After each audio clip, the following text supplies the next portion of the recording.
Boa noite, graça e paz para quem vai chegando.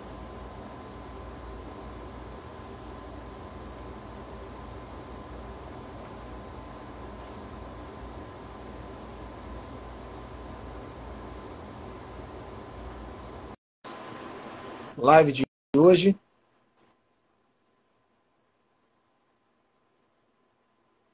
Vamos falar sobre Jesus. Jesus, quem é Jesus? Vamos falar sobre cristologia. Fala, Thiago, Paz do Senhor, meu amigo. Como é que você Fala, tá? Matheus. Tudo bem, E graças a aí, Deus. E cara? você? Tudo bom? Amém, tudo certo.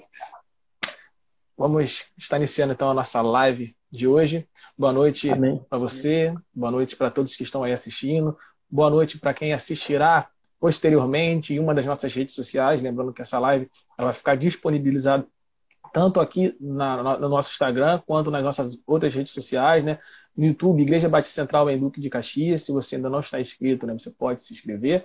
E no nosso Facebook também, posteriormente, também será disponibilizado, tá bom? Igreja Batista Central também em Duque de Caxias, você vai estar localizando lá, e você pode estar curtindo a página e seguindo lá nas nossas mídias sociais, tá bom? Uma boa noite para todos vocês, ou boa tarde, ou boa manhã, né? Bom dia, né? Boa madrugada, enfim, né? No horário que você estiver assistindo, né? Você que está entrando aí, compartilha aí para o máximo de pessoas possível para estar compartilhando aí a palavra de esperança, a palavra de vida, entendimento das escrituras sagradas, né?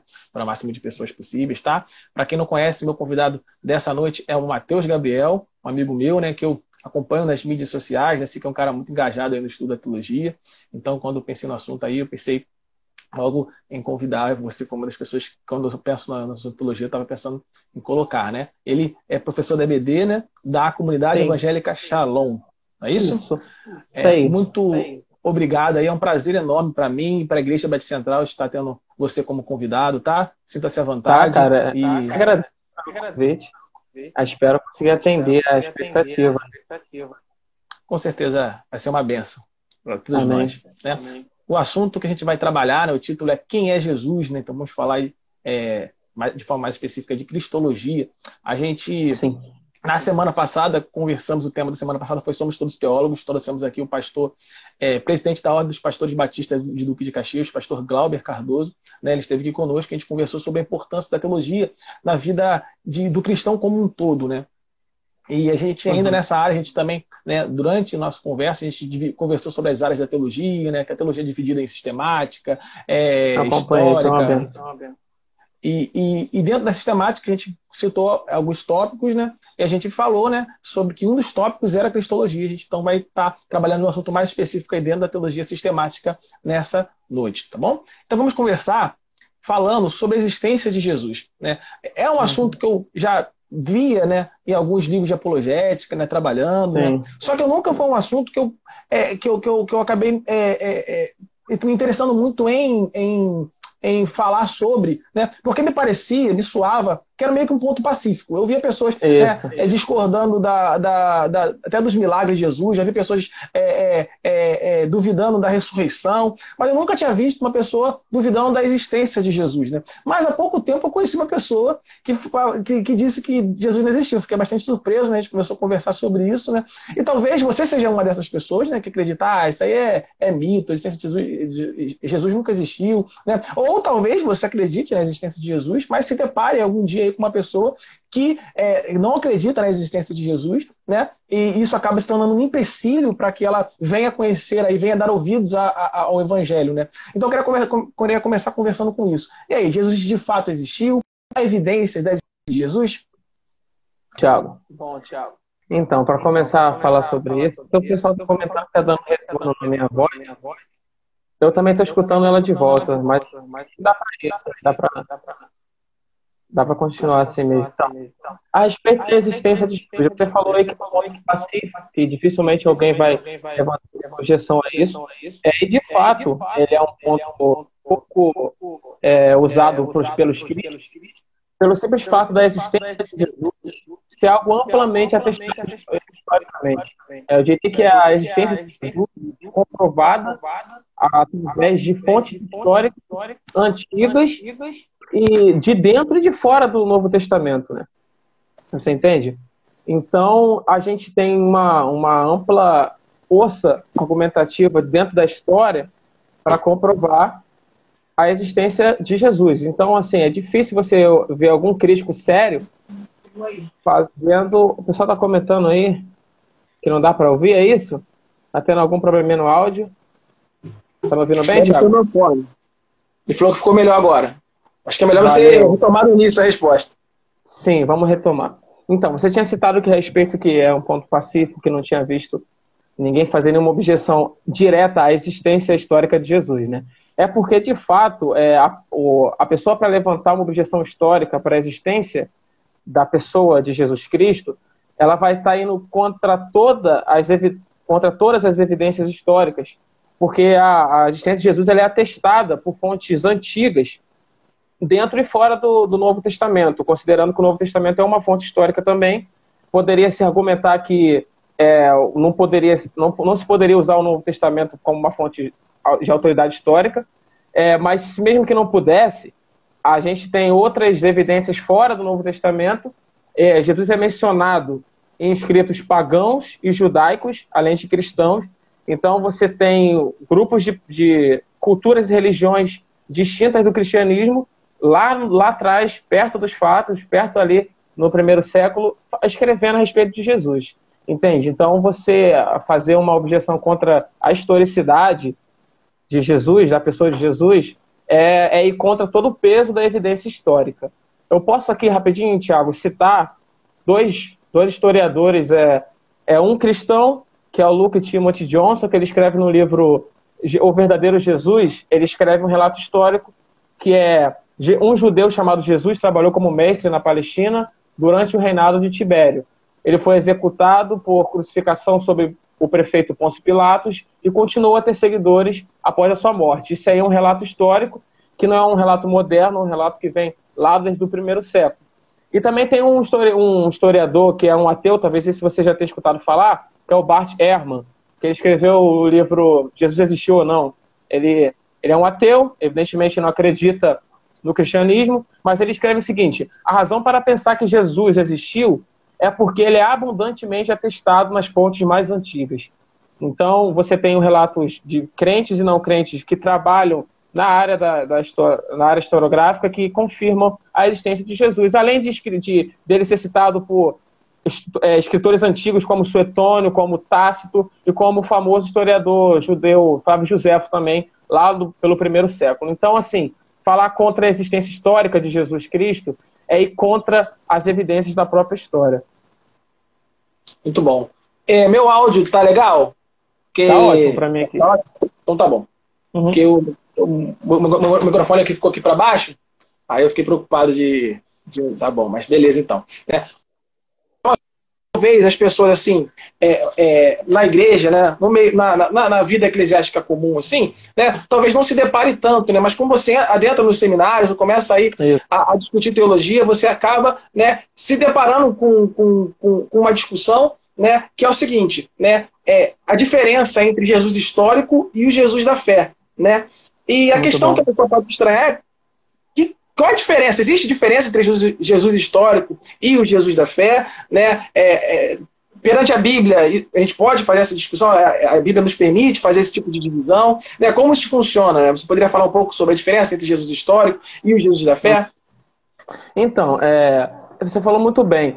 Essa tentativa de estabelecer uma contradição entre o Jesus histórico, o que realmente existiu, e o Jesus da religião, que é o Jesus da fé, a gente tem que entender isso como uma tentativa moderna de dizer, de desmerecer a fé cristã, querendo dizer que a religião cristã ela não toma a história como base para chegar à verdade a respeito de Jesus. Basicamente essa discussão sobre Jesus da fé versus Jesus histórico, já é uma pressuposição de dizer que o Jesus dos cristãos, que é crido pelos cristãos, ele é uma fabricação mitológica, lendária, você está entendendo? Que não faz parte da história dos fatos, que não tá em conformidade com a realidade. Então, assim, dentro da academia, das faculdades, você vê muito isso. E isso advém de uma discussão desde lá do iluminismo, que é o embate entre fé e razão, que já é uma tentativa de dizer que tudo que provém da religião e da fé é necessariamente não fora da realidade. É algo que não tem como ser discutido, não tem como ser atestado pelos meios científicos. Você entende? Então, assim, qual é a resposta para os cristãos? O nosso Cristo que nós cremos, de fato, é o Cristo histórico. Jesus histórico e Jesus da fé, não há uma contradição nisso. Até porque, como eu disse aqui na primeira resposta, a gente tem uma ampla comprovação histórica a respeito de Jesus Cristo. Então, quando o ateu ou o agnóstico faz uma crítica ao cristianismo, ele diz que o cristão ele não interpreta Jesus usando as ferramentas históricas e científicas. Só que, na realidade, é o ateu que já vai para a história e para analisar historicamente a vida de Jesus com os seus pressupostos de não crer que milagres acontecem, que jamais Jesus poderia ser o próprio Deus. Então você vê que essa discussão ela já carrega uma pressuposição de que a religião trata Jesus de uma maneira não histórica. Mas a realidade, Tiago, é que a abordagem cristã a respeito de Jesus, ela passa por todo o escrutínio histórico. E a gente, sim, interpreta Jesus Cristo como uma figura histórica e dentro dos parâmetros científicos. A gente acredita, sim, que a história aponta para a veracidade daquilo que nós acreditamos que Jesus Cristo é. Entende?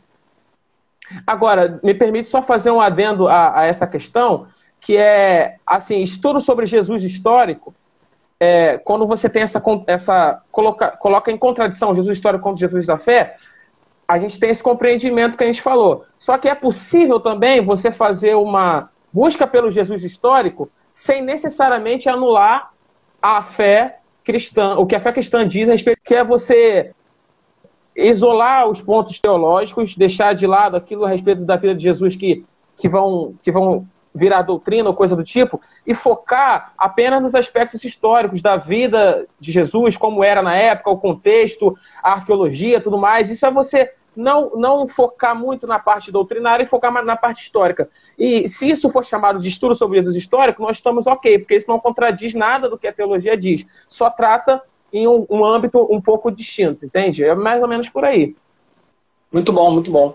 Lembrando, pessoal, que a nossa atividade aqui que a gente tem toda semana, essa live que a gente tem toda semana, se chama Papo Cabeça, e a ideia é realmente ser um papo, né, não só entre mim e o convidado, né, mas também entre vocês. Vocês podem estar colocando seus comentários, né, fazendo suas colaborações, né, e também levantando as suas questões aí para a gente poder estar discutindo, tá bom? Então fique à vontade aí para vocês estarem participando também.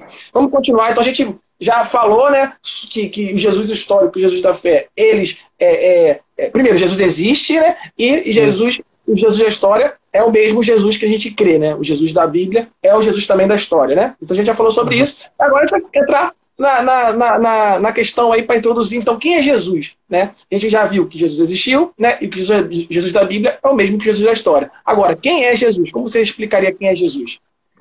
Aí é uma questão que essa pergunta, Tiago, ela é uma pergunta que ecoa desde Mateus 16, né? Mateus 16, 13, onde Jesus diz quem os homens dizem ser o Filho do Homem, né? Ele falou isso lá na Galileia, lá quando estava com os discípulos em Cesareia, parece que essa pergunta ela ecoa através dos séculos, né? E Jesus, ele é uma personalidade que, diante da qual todos têm que ter uma postura, todos têm que ter uma opinião. É porque ele é uma personalidade marcante, ele é a personalidade, talvez a maior pessoa, ele é com certeza a maior pessoa que já passou por esse solo dessa terra. Então, o que ele fez, ele marcou, ele dividiu a história, então todos têm que ter algo a falar a respeito de Jesus. E eu diria que qualquer resposta que não leve à conclusão de que Jesus era o próprio Deus encarnado, ela está incompleta. Essa seria a minha resposta, entendeu? E então, assim, quem é Jesus? Ele sendo o personagem histórico mais marcante, a gente tem, então, uma visão a respeito de Jesus em várias ideologias, em várias religiões. Então, eu poderia citar aqui, por exemplo, o islamismo. O islamismo acredita que Jesus era um profeta. Para o Islã, Jesus era um profeta enviado de Alá para falar para os judeus. Ele é o último profeta para os muçulmanos, claro que a gente não concorda com isso, antes de Maomé, que seria o último profeta, né? Então, Jesus seria o penúltimo na ordem. Então, para eles, Jesus era apenas um profeta. Para os judeus, atualmente, e lá no passado, Jesus era um impostor, um homem que blasfemou, que falou contra a lei de Moisés, e que ele acabou morrendo por causa disso. Inclusive, algo que comprova a veracidade histórica do que a gente crê a respeito de Jesus é a própria reação dos opositores de Jesus. Dos opositores de Jesus na época. Porque os judeus, tanto na época quanto hoje, eles têm uma postura que acaba confirmando o que os crentes creem a respeito de Jesus. Eles dizem que Jesus blasfemou, dizendo que era Deus. Entendeu? Eles não acreditam, mas na verdade Jesus falou a verdade, dizendo que era Deus.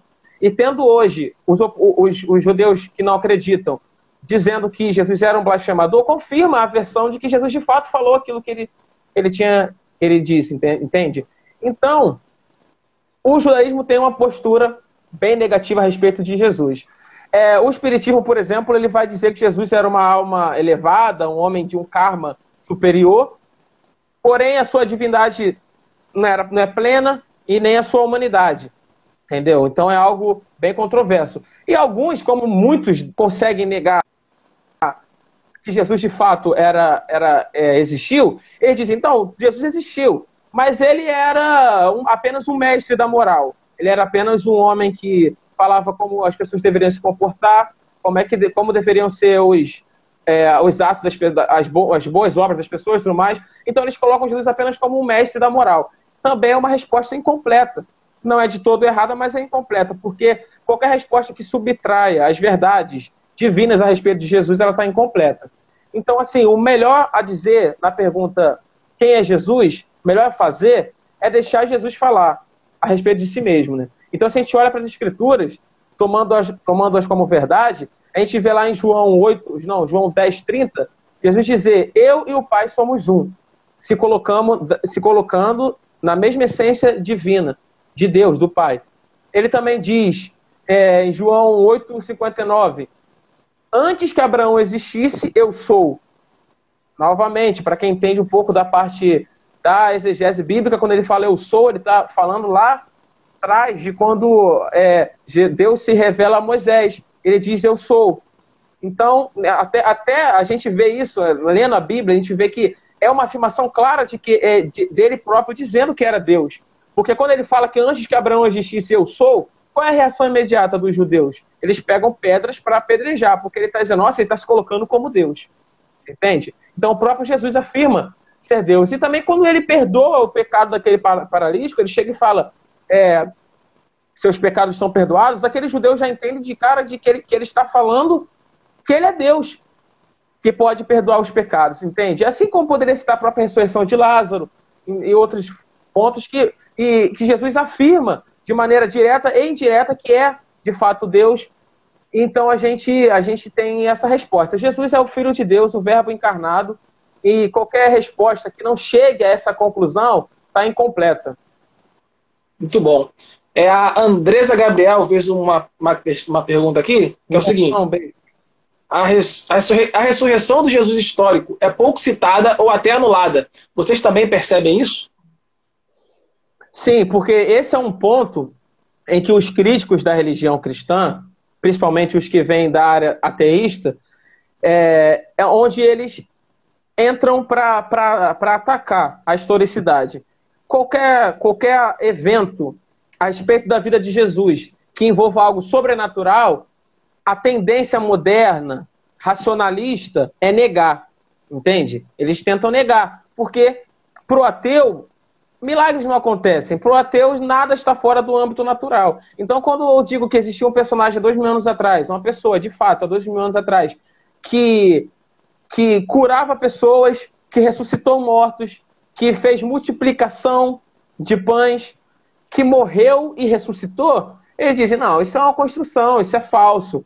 Mas por que é falso para eles? eles atacam isso porque são pontos que apontam para coisas sobrenaturais. E a tendência moderna é negar o sobrenatural. O problema é que essa negação não carece de prova. Eles precisam provar que o sobrenatural não existe. Então acaba que o debate acaba saindo da questão de Jesus, acaba entrando na questão do ateísmo, entendeu? Então a ressurreição de Jesus ela é algo crucial para a fé cristã, e assim como todas as provas indicam que Jesus existiu, as mesmas provas são igualmente válidas e antigas para provar esses pontos sobrenaturais a respeito da vida de Jesus. Existiu um livro que fizeram, acho, na década de 90, que alguns grupos ateístas fizeram, que eles pegaram o Novo Testamento, quando eles não conseguem mais negar a existência de Jesus e nem negar a veracidade histórica do Novo Testamento, qual é a próxima opção? É tentar negar as falas e os acontecimentos sobrenaturais a respeito da vida de Jesus. Então eles fazem uma leitura totalmente arbitrária da Bíblia e diziam, não, isso aqui Jesus não falou, aí risca. Isso aqui Jesus não falou, aí risca. Aí só sobra um homem que falava algumas coisas bonitas a respeito da vida. Sem impulso ateísta, né, naturalista, de tentar tirar tudo que é de sobrenatural do entorno da vida de Jesus. Mas isso acaba sendo uma forçação de barra histórica muito grande. Porque se você for fiel aos dados da história e aos dados da crítica textual, até mesmo da arqueologia, você vê que o relato bíblico dos evangélicos ele tem muita força histórica, muita comprovação histórica. Então, assim, dificilmente você consegue negar isso. Muito bom, muito bom. Agora a gente vai entrar num outro ponto, né? Porque a gente fala que Jesus é Deus, mas também falamos que Jesus ele é homem. Como ele pode ser homem e ser Deus ao mesmo tempo? Existe uma doutrina cristã, né? Que é a doutrina da união hipostática. Eu queria que você falasse um pouco sobre isso, sobre a dupla natureza de Jesus Cristo aí, sobre a união hipostática.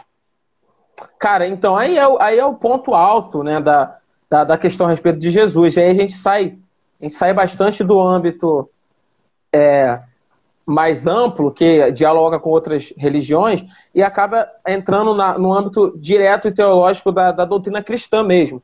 E esse pensamento é um pensamento muito caro à nossa fé, porque qualquer tentativa, você deve saber, claro, disso, né? Que você é um professor, você é instruído, qualquer tentativa de atacar e falar contra a natureza de Jesus, a natureza correta, o compreendimento correto de Jesus, é algo que é considerado como herético e errado. Então a gente tem que defender muito isso e trazer isso como verdade. E a união hipostática que você citou, nada mais é do que uma tentativa de explicação, que é a bíblica e correta, de como uma só pessoa, o Filho de Deus, tinha duas naturezas. E como essa natureza se relaciona. Então é a união hipostática, por quê? É uma união de duas naturezas. Natureza divina e natureza humana. E essa natureza humana e divina, elas se unem em uma só pessoa, que é Jesus. Então, a gente tem que levar isso, colocar isso e deixar isso bem claro. Então, qualquer tipo de alegação que contraria essa afirmação, ela está indo contra a doutrina correta, estabelecida pela Bíblia e defendida pela Igreja ao longo da história. Então, eu posso destacar aqui 4 pontos para a gente entender bem isso. Que a primeira coisa é o seguinte, as duas naturezas, elas são distintas, porém, elas se unem em uma pessoa. E aí é interessante a gente pensar agora Jesus como uma pessoa. Porque existiu, você deve ter escutado falar, lá no começo da igreja, por volta do século IV, uma tentativa de um homem chamado Nestório, onde ele dizia que Jesus, ele tinha duas naturezas, mas ele não era uma só pessoa, mas ele também era duas pessoas distintas. Ele faz uma distinção de pessoa. E isso não é a forma correta que a Bíblia nos apresenta Jesus. A Bíblia nos apresenta Jesus como uma só pessoa, que essencialmente e eternamente é divino. Jesus é uma pessoa divina, que sempre existiu. Ele faz parte da Trindade eterna. Então ele sempre existiu, essa pessoa divina. O problema é que na encarnação, ele recebe a natureza humana, e a natureza humana se une à natureza divina e nessa única pessoa. Então são duas naturezas distintas em uma única pessoa. O segundo ponto, para a gente deixar bem claro, é que não há conflito algum entre essas duas naturezas. Durante a história da igreja também houveram pessoas pensando que poderia haver conflito entre a natureza divina e a natureza humana, só que não há. Em Cristo, as duas naturezas são harmônicas. Em terceiro lugar, eu posso dizer que não há também uma mistura das duas, elas permanecem distintas apesar de unidas, não há uma mistura para a formação de uma terceira natureza na pessoa de Cristo. Há duas naturezas, e essas naturezas elas vivem em harmonia, só que mesmo assim elas são unidas, porém distintas. E não há uma terceira natureza, entende? Então essa é uma confusão que possivelmente algumas pessoas podem cometer. Divina e humana, elas são... Jesus é completamente homem e completamente Deus. E também na história da igreja surgiram heresias que tentavam de alguma forma diminuir ou a divindade total de Jesus ou a humanidade total de Jesus. Eu posso citar, por exemplo, a heresia de Apolinário, o apolinarismo, que dizia que Jesus ele era de fato totalmente divino, só que a humanidade de Jesus era fragmentada, não era 100%, entende?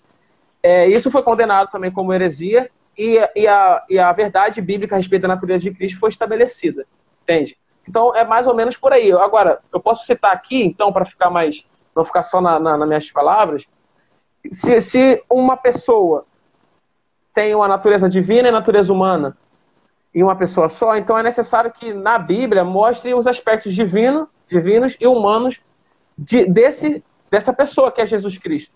Então a gente enxerga, enquanto o aspecto humano em Jesus, o próprio nascimento dele. Então é um mistério, é claro que é um mistério, uma pessoa que é totalmente divina ter passado pelo ventre de uma mulher, sabe? Já o próprio Deus, Criador, o Logos de Deus, ele esteve dentro do útero de Maria. Isso é um mistério que a humanidade não consegue entender por meios racionais, mas eu não diria que é algo irracional, eu diria que é algo que transcende a razão, né? Então, é algo que a razão não alcança, entende? Pela sua grandiosidade. Então, o nascimento e o desenvolvimento da vida de Jesus mostram que ele era totalmente homem. Ele precisava se alimentar, como os evangelhos dizem diversas vezes. Ele precisava descansar. Ele chega lá no poço, lá no João 4, para aquela mulher. Ele precisa de água, que também é uma necessidade humana. E ele precisa descansar, ele está cansado. Então, ele tinha todas as limitações do corpo humano, entende? Ele precisava dormir. Ele também tinha, são todos pontos que mostram que ele era totalmente homem. Assim como também os evangelhos nos ensinam de que Jesus tinha aspectos totalmente divinos. Você vê em João 1, versículo 1, no princípio era o verbo era Deus e o verbo estava com Deus. Isso aqui aponta para evidenciar a divindade e também a eternidade. A eternidade é um atributo exclusivo de Deus, só Deus é eterno. Você entende? Então aqui João está dizendo que Jesus era eterno. Então Jesus é Deus. É um silogismo aí, né? E você vê que os evangelhos também dizem que Jesus ele é onisciente. Eu posso citar aquela passagem onde ele manda Pedro ir lá pescar um peixe e ele já sabia que ele dentro do peixe teria uma moeda que eles iriam usar para pagar o imposto, né? Então isso é um exercício da onisciência que só Deus tem. Ele também é onipresente quando ele fala que onde estiver dois ou mais reunidos, em meu nome, ali estarei eu. Ele não poderia dizer isso de verdade se ele não fosse onipresente, né? Que é também um atributo exclusivo de Deus. Ele é todo poderoso porque em João 1 vai falar que por meio dele tudo foi feito por meio dele e sem ele nada do que foi feito se faria. Então, os evangelhos deixam claro a plena humanidade de Jesus e a plena divindade dele, entendeu? É por aí. Muito bom, muito bom. Antes de a gente continuar, queria aproveitar aqui essa oportunidade para estar rapidamente aí falando aí sobre as atividades da igreja e a gente vai continuar já em breve, né? A gente, como você viu, né? Você está vendo aqui na nossa live, né? Muitas citações de João, né? João é um livro fundamental para a gente entender quem Jesus é. O contexto de João ali da carta de Jó, uma resposta aí à heresia gnóstica, né, que defendia, que estava questionando exatamente a divindade de Cristo, né. Ele começa de uma forma que eu acho muito interessante, né, dizendo no princípio. Se a gente olhar para o passado, né, a gente vai ver lá em Gênesis também começando com no princípio, né, fazendo essa referência aqui a Jesus. Ele é o próprio Deus, é o Deus que estava no princípio, ele estava junto com Deus, né, então ele sempre existiu, né. Então a gente está tendo uma exposição, né, sequencial das Escrituras Sagradas às quartas-feiras à noite. O pastor Márcio está fazendo versículo por versículo todo o livro de João, tá? Então você pode estar acompanhando quarta-feira, 7h30 da noite. A gente tem o nosso culto de quarta-feira, 7h30 da noite, e domingo, 7h30 da noite, todos os dias, né? Temos as nossas atividades às 4 horas, o chamado Café com Fé, né? Às quintas-feiras eu dirijo, estou fazendo uma série de vídeos sobre a vida intelectual do cristão, a importância da vida intelectual do cristão e como a gente pode desenvolver a nossa intelectualidade para que a gente possa adorar a Deus também com a nossa inteligência, né?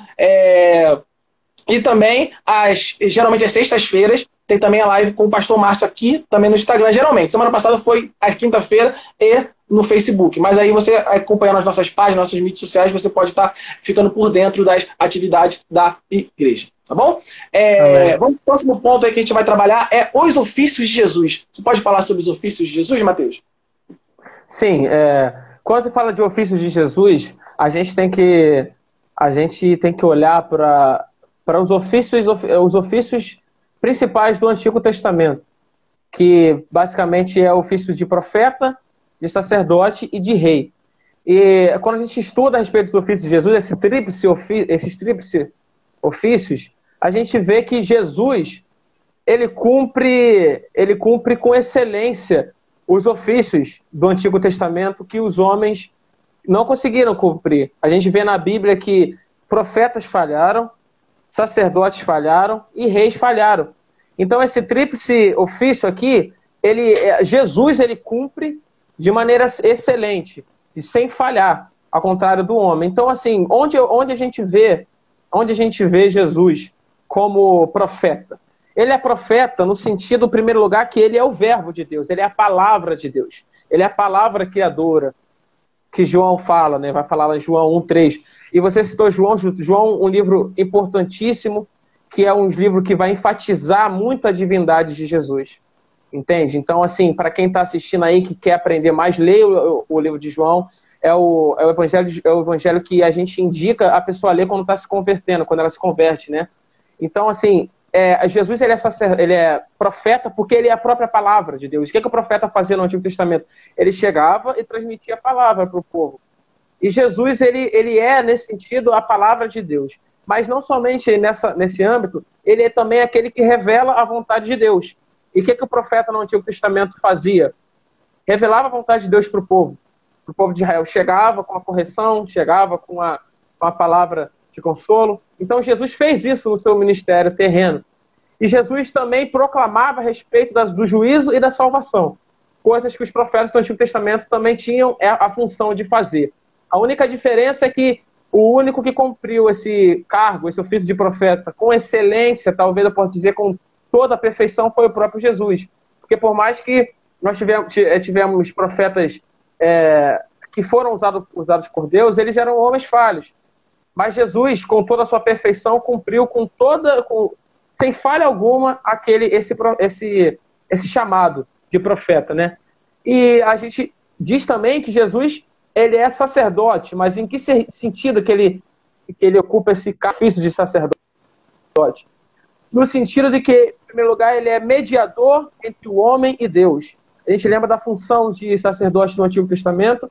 O sacerdote era aquele que ia representar a Deus, apresentar o povo, diante de Deus. Então ele tinha que levar a oferta, ele tinha que estar pronto, e só ele poderia passar daquela câmara para falar com Deus. Então, o que Jesus faz? Ele se coloca nessa posição, ele é o mediador entre o homem e Deus, e ele também intercede por nós.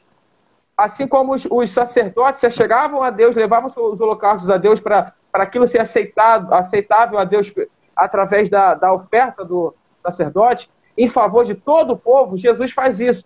E Jesus, além de ser o sacerdote, ele é o sacerdote no sentido de nos representar diante de Deus, ele é o sacerdote também quando ele se entrega como oferta de holocausto. entende? Então ele está exercendo o sacerdócio quando ele se entrega ali para a nossa salvação, para a expiação dos nossos pecados. Então ele ocupa esse papel, e aí você começa a olhar, nossa, então o papel de sacerdócio do Antigo Testamento nada mais era do que uma sombra, algo que apontava para um sacerdócio perfeito que iria vir em Jesus Cristo. E por isso que o autor aos Hebreus, ele vai dizer que, visto que todos temos um grande sumo sacerdote, Jesus, Filho de Deus, que penetrou dos céus, retenhamos firmemente a nossa confissão. Ou seja, porque nós temos um sacerdócio agora perfeito, entendeu? E é nesse sentido que ele ocupa esse cargo, ele exerce esse cargo de sacerdote. E aí, ele também exerce o cargo de rei. Ele também exerce o cargo de rei. No Antigo Testamento nós tivemos diversos reis. E esse reinado que Jesus exerce, que no Antigo Testamento, que o Antigo Testamento mostra, também é uma sombra de um reinado perfeito que Jesus iria exercer. E Jesus, quando ele é morto, ele é elevado aos céus, ele está centrado à direita do Pai, como a palavra diz, e ele rege com vara de ferro as nações. Ele rege agora através da igreja e regerá no futuro. Aí é uma questão de pode haver uma divergência a respeito de um reino literal ou um reino alegórico, mas o que nós concordamos em geral é que de qualquer jeito Cristo reina, entende? Então ele exerce o reinado que no Antigo Testamento os reis falharam, entende? Então Jesus exerce esse reinado com perfeição. Então nesse sentido ele é rei, ele é profeta, sacerdote e rei, entende? É mais ou menos por aí. Muito bom, muito bom. Vou dar uma olhada aqui nos comentários, né? Uma pessoa que questionou, né, se vai ficar gravado, como eu disse no início. A live ela vai ficar gravada, disponível nas mídias sociais da igreja, né, no YouTube, Igreja Batista Menduque de Caxias. Você pode estar se inscrevendo lá. Lá já tem muito conteúdo, temos postado aí também bastante conteúdo aí para trazer vida, para trazer esperança, para trazer a palavra da verdade para vocês, né? E essa live vai ficar disponível também no canal do YouTube, tá? Além do próprio Instagram, né? Everton Félix falou: segunda ordem de Melquisedeque é eterno. Exatamente. Raíssa Araújo falou: verdade, o Evangelho de João me ajudou muito e ainda me ajuda bastante. Essa live está sendo maravilhosa para mim. Amém. Glória a Deus. Né? Todo mérito seja dado a Deus. Né? Andresa Gabriel, eu amo muito esse Jesus. Nós também. Tá muito bom. Deixa gravada essa live. Vai ficar gravada. Enfim. Caraca, muito interessante isso que o Thiago pontuou. Glória a Deus. Glória a Deus. Vocês estão demais. Amém. Glória a Deus. Enfim, parece até que o filho da pastora Márcia falando assim. Sou eu mesmo. Glória a Deus, sentindo muito a presença do Senhor com essa aula. Amém. Glória a Deus aí. Obrigado pela participação nos comentários.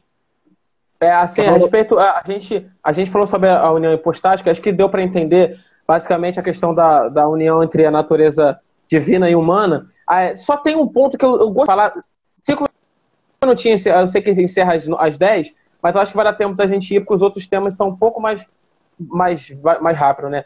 Que é a respeito do resultado prático da união entre a natureza divina e humana. É porque eu acho importante falar isso, porque a gente acaba saindo um pouco do âmbito só teórico e responde por que isso impacta na vida do crente, por que isso sai um pouco da abstração e entra no concreto, o que isso impacta na prática da minha fé.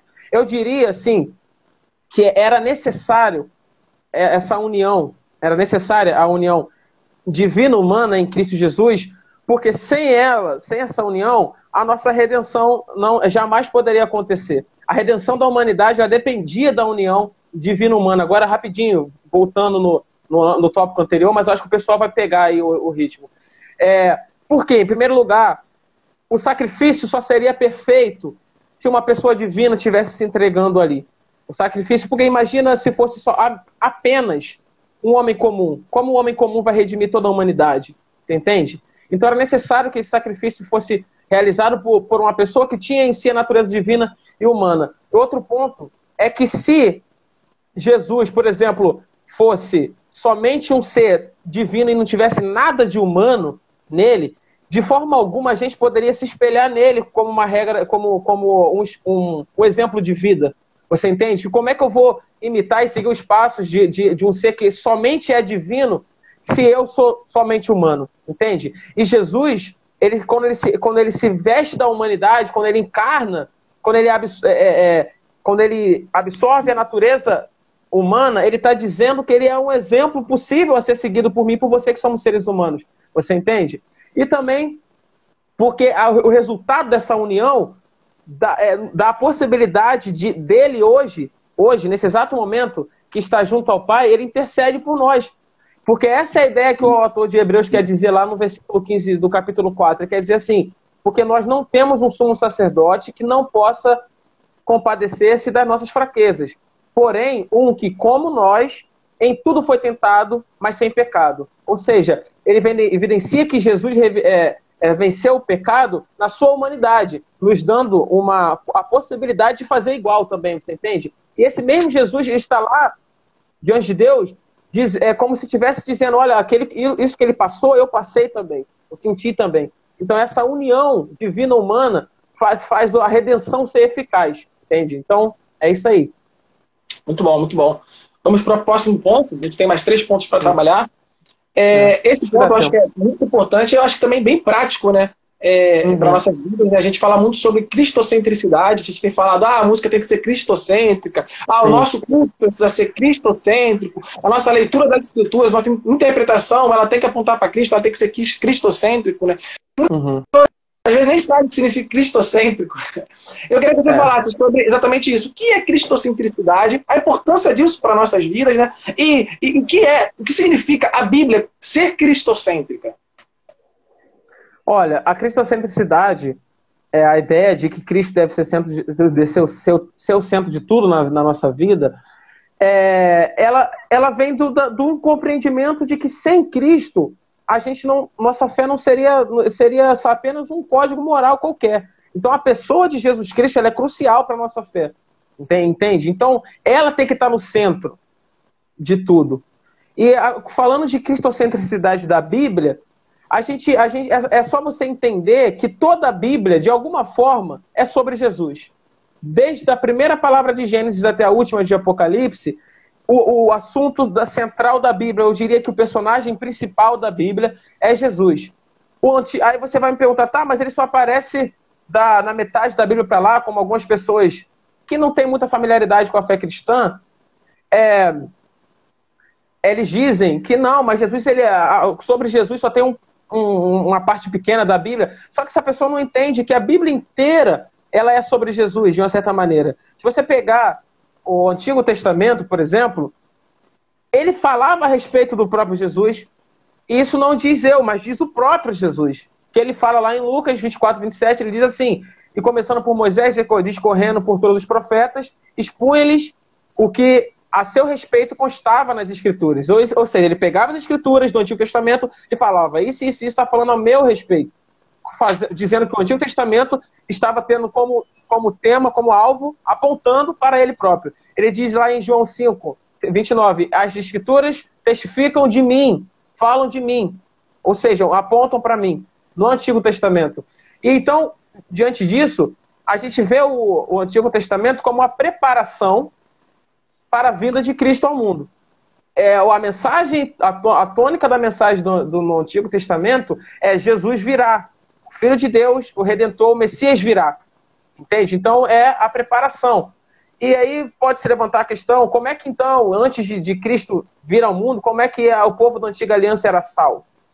É simples, quando você entende que Jesus é o assunto até do Antigo Testamento, em termos de preparação para a vinda dele, a gente vê que o povo de Deus ele era salvo, ainda assim pela fé, pela graça mediante a fé, mas era fé não do Messias que veio, como nós aqui, depois da sua vinda, cremos, mas no Messias que viria, entende? A fé no Messias que iria vir. E essa fé, ela era manifestada através do cumprimento da lei, da obediência da lei mosaica.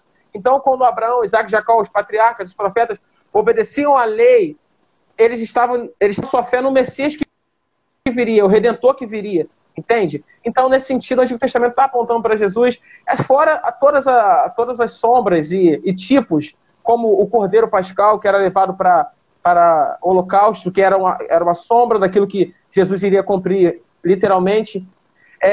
Aquela serpente de bronze no deserto de Números que Arão faz, aquilo Jesus mesmo usa como exemplo para dizer que aquilo estava falando dele, entende? E também os profetas no Antigo Testamento, eles profetizavam diretamente a respeito do Messias, você entende? Então, o Antigo Testamento é uma expectativa, uma preparação para a vinda de Jesus, entende? E aí é por aí, mas aí em adiante, então, o que seria então o Novo Testamento? Se o Antigo Testamento era preparação, aquilo que apontava, aquilo que fazia sombra para o que viria plenamente em Jesus, o Novo Testamento é a manifestação de Jesus. Então é onde Jesus se manifesta de fato. E aí você vê os evangelhos, Mateus, Marcos, Lucas e João, sendo uma biografia desse Jesus, dos atos e palavras dele, dos ensinamentos dele. O livro de Atos sendo a propagação do evangelho desse Jesus para todas as nações. E as epístolas sendo a explicação, a explanação, a sistematização daquilo que Jesus ensinou. Então tá tudo ali com Jesus, cara. Tudo apontando para Jesus. E Apocalipse sendo a consumação de tudo, e onde o personagem principal é o próprio Jesus voltando. Entende? Então a Bíblia inteira, ela tem como centro, como personagem principal, Jesus de Nazaré. Muito bom mesmo. Vamos para a próxima questão, nossa penúltima questão. E é uma questão que eu, particularmente, já me deparei muito com ela, né? Que muitas pessoas, quando começam a conhecer o Evangelho, falam assim, tá bom, mas por que Jesus teve que vir e morrer? Por que Jesus teve que morrer? Né? Muitas pessoas, quando começam aí a se deparar com o Evangelho, conhecer o Evangelho, né? Chega nesse impasse, nesse dilema, né? Por que Jesus teve que vir e morrer? Como você responderia isso? Olha, por que Jesus teve que vir e morrer? Há algumas maneiras de responder essa pergunta, né? Primeiro, assim, que eu diria é que ele veio para dar ao homem a única saída possível para o problema do pecado e a sua consequência. A Bíblia fala que o salário do pecado é a morte. O homem, pecador por natureza, sem Deus ir em sua direção, ele não consegue escapar do destino eterno do pecado, que é a condenação. Então era necessário que Deus viesse ao homem, entendeu? E cumprisse aquilo que o homem não poderia fazer. Então essa era uma das maneiras de dizer. Ele veio, ele teve que vir e morrer, porque é a única forma de salvação. Segundo ponto, que procede do primeiro, é que ele nos ama. E esse ato divino do homem, para redimi-lo, fazer algo que ele não poderia fazer por si mesmo, mostra o amor de Deus. O que também é confirmado nas Escrituras, quando o apóstolo Paulo diz que Deus entregou seu Filho Jesus por nós quando nós éramos ainda pecadores. Ou seja, nós estávamos mortos, nossos delitos e pecados, e Deus, através de Jesus Cristo, nos redimiu. Ou seja, é basicamente uma demonstração de amor por quem por si só não poderia fazer nada. Então, a gente entendendo que nós somos pecadores, nós temos que entender que nós somos incapazes de agradar a Deus. Então é necessário de uma iniciativa da parte dele. E é isso que ele fez. Eu também poderia dizer, Tiago, que apontar aqui, a evidenciar a incapacidade do homem de se auto-redimir, de se auto-justificar perante de Deus. Você entende? Era necessário que ele fizesse o sacrifício perfeito, que ele viesse aqui se entregar em nosso lugar. Entendeu? E porque nós homens somos incapazes de agradar a Deus apenas com nossas boas obras. Você entende? E também o intuito de Jesus em vir e morrer por nós é para nos unir ao Pai novamente e restabelecer aquela comunhão que lá atrás no Éden tinha entre Deus e o homem, a humanidade ali que era resumida em Adão e Eva. Então Cristo vem para redimir e também para reconciliar o homem com Deus. Então, assim, é basicamente por aí. Ele destrói o efeito do pecado, que é o afastamento do homem de Deus, através da cruz do Calvário. E nós, através da fé, nos unimos ao Pai através de Cristo Jesus. E como ele disse, ninguém vai ao Pai senão por mim. Muito bom. Pessoal, a gente vai chegar à nossa última questão agora, né? A ideia aqui... Oi? Não, só porque eu olhei a hora aqui, eu fiquei com medo de passar, mas acho que dá 10 minutinhos para a última questão, 9, dá para fazer, né? Dá sim. Eu acho, né? Você quer dar a resposta. Dá.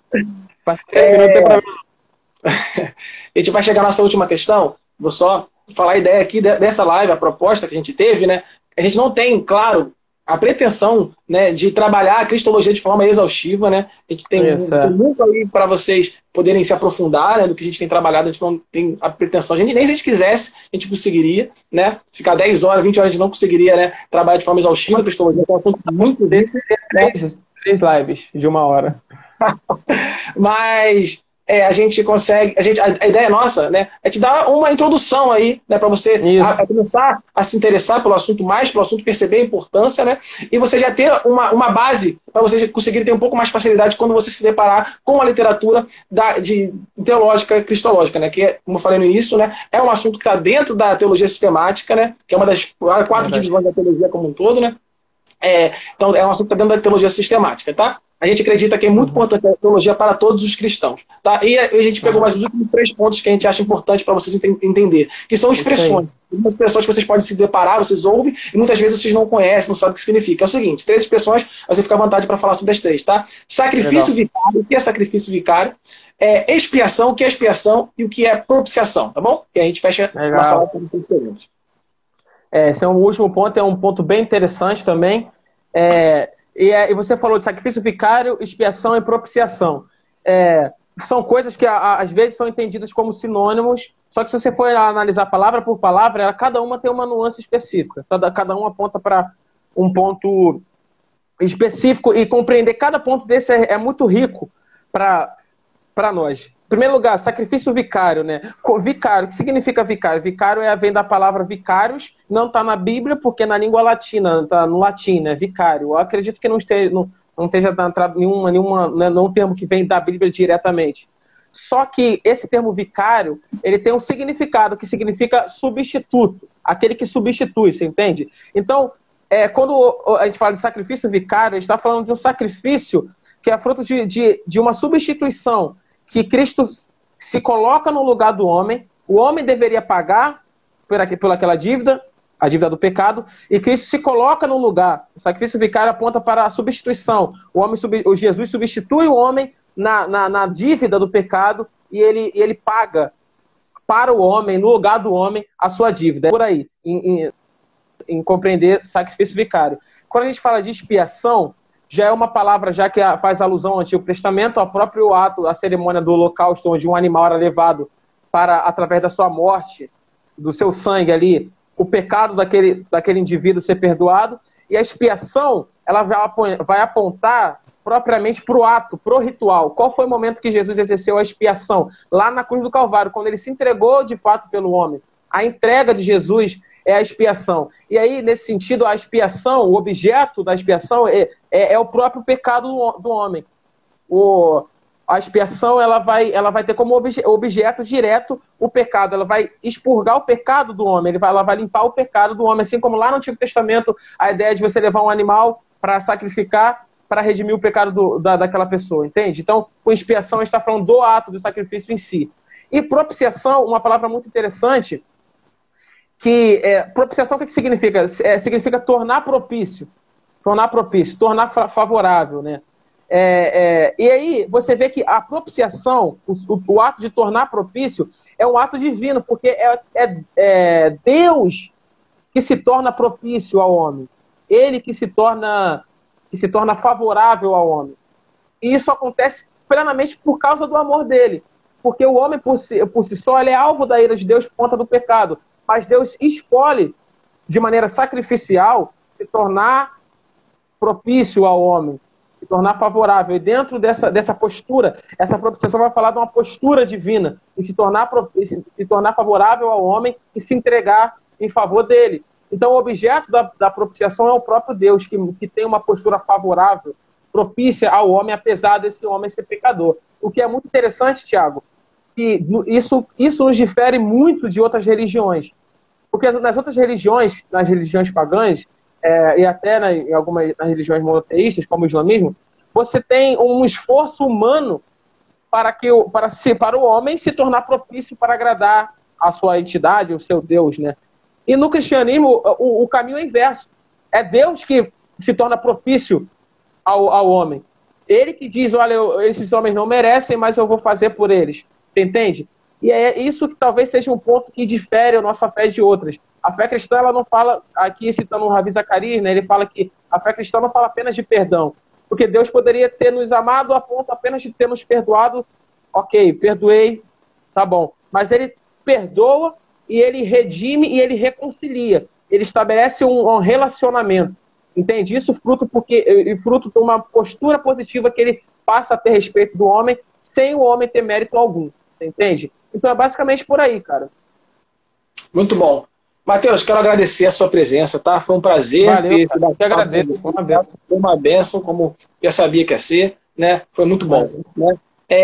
Como a gente falou na live passada, né? A gente entende que a teologia é para todos os cristãos, né? A gente pegou esse ponto, né? Que é um ponto específico da teologia sistemática, né? A gente falou, inclusive, né? Que a teologia sistemática é um bom aí caminho para se iniciar na teologia, porque você acaba tendo um panorama geral, né? Dos principais tópicos da teologia, né? Então a gente tem essa proposta e algumas vezes vamos trazer alguns assuntos da teologia sistemática. Provavelmente o próximo vai ser soteriologia, que é sobre a doutrina da salvação. Fiquem ligados, né? A gente vai falar sobre soteriologia, tem muita polêmica essa área, mas vai ser benção, vai ser benção com certeza. Vai ser benção com certeza. Semana que vem a gente vai continuar discutindo o livro As 5 Linguagens do Amor. Tá? A gente fez uma live falando sobre isso, trabalhando os 3 primeiros capítulos do livro, e a gente vai continuar conversando sobre as 5 linguagens do amor. Então vocês que estão aí presentes, está convidado para estar participando conosco também. Tá bom? Então a gente fecha por aqui, vou dar a oportunidade aí do Matheus falar suas palavras finais e fazer uma breve oração aí de um minuto para encerrar, tá bom? Amém, amém. Primeiro eu quero agradecer muito o seu convite, agradecer à Igreja Batista Central do Rio de Caxias pelo voto de confiança, e tá sério, e acredito que a gente alcançou aqui o nosso objetivo, instruir, falar de maneira superficial, porém de maneira firme e conclusiva, né, a respeito desse assunto. E quero dizer que eu sou grato a isso e peço a Deus que essa iniciativa que vocês estão tendo continue trazendo mais pessoas para o âmbito do estudo bíblico, para que nós, através disso, venhamos crescer na nossa fé em Jesus. Posso fazer uma oração, então? Pode sim, fica à vontade. Orar. Senhor Jesus, queremos te agradecer pela graça, Senhor, de poder falar de Ti, apesar de sermos nós, Senhor, tão falhos e pecadores, Senhor. O Senhor nos dá a graça e a misericórdia, Pai, de estar proclamando o Seu nome.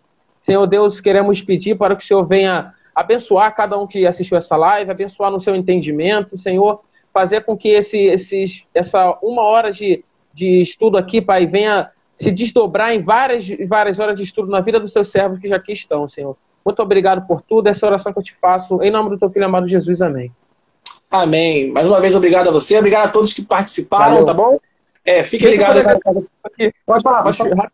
Eu quero agradecer ao pessoal da minha igreja que veio aí assistir a live, o pessoal se empolgou quando eu falei lá que estaria aqui, eu sei que eles aprenderam muito e espero que isso sirva para vocês. Eu quero agradecer especialmente aos meus amigos Miqueias, Silas, Pedro e Caio, com quem eu andei compartilhando alguns tópicos desses, eles me ajudaram, a gente trocou ideia, o que fez com que o assunto ficasse mais fresco na mente. Muito obrigado.